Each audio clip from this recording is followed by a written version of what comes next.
Hi Nick, thanks for talking to me today. Can I just ask you to introduce yourself? Yeah, of course. Hi, I'm Nick Haldane. I'm a GP in St Andrews in Fife, and I'm the GP lead for cancer and palliative care in NHS Fife Board. So I think today we're talking about prostate, penile and testicular cancers.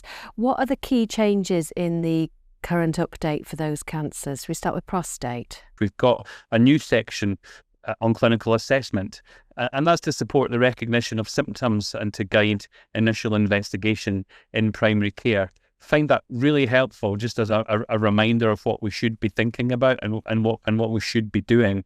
So hopefully colleagues across the country will find that reinforces what they already know. The key changes really are that we've been explicit about the risk factors for prostate cancer for the first time, and that hopefully will aid better decision making.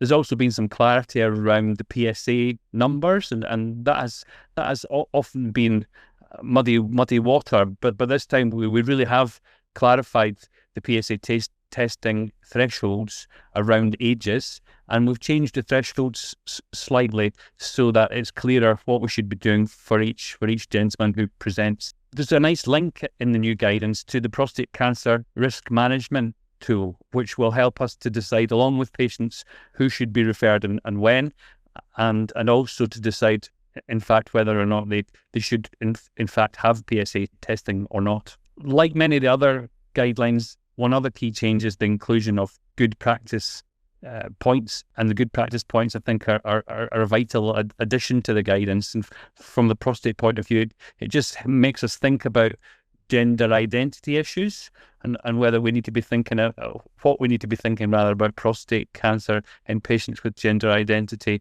and also brings in very nicely the realistic medicine approach for those older patients in whom perhaps investigation is not the way forward. So what are your PSA levels now? If you're under 70 and your PSA is greater than 3, you should be referred urgent suspicion of cancer. Between 70 and 79, your PSA over 5 should warrant a referral. And in those above 80, once we've taken into consideration the realistic medicine approach, so thinking about their other comorbidities and life expectancy, we would be referring someone with a PSA of greater than 20 unless there were signs and symptoms of advanced metastatic disease. And what about a lower age limit? You're right to bring that up. For the first time, we've built in a lower age limit above 45. So between 45 and 50 for patients who have a risk factor, and we'll come back to that. For patients who have a risk factor for prostate disease, we should be offering them a digital rectal examination and a PSA if they're symptomatic. And then you mentioned this just in terms of prostate cancer. You mentioned the focus on risk factors. What risk factors are we looking for? Yeah, so the risk factors for prostate cancer are really having a father or a brother with prostate cancer, and being of black ethnicity, or having the BRCA gene. And then are there any changes in the penile and testicular cancer referral guidelines?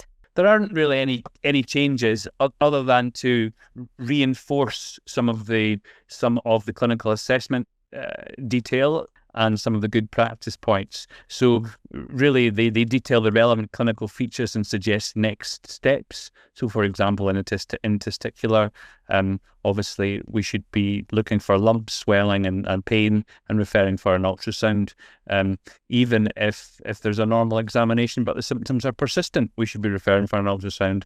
And in terms of penile, really a nice reminder around the red flags around the skin changes that we would be looking for. But no clear, not as dramatic change in those guidelines as there has been in the prostate.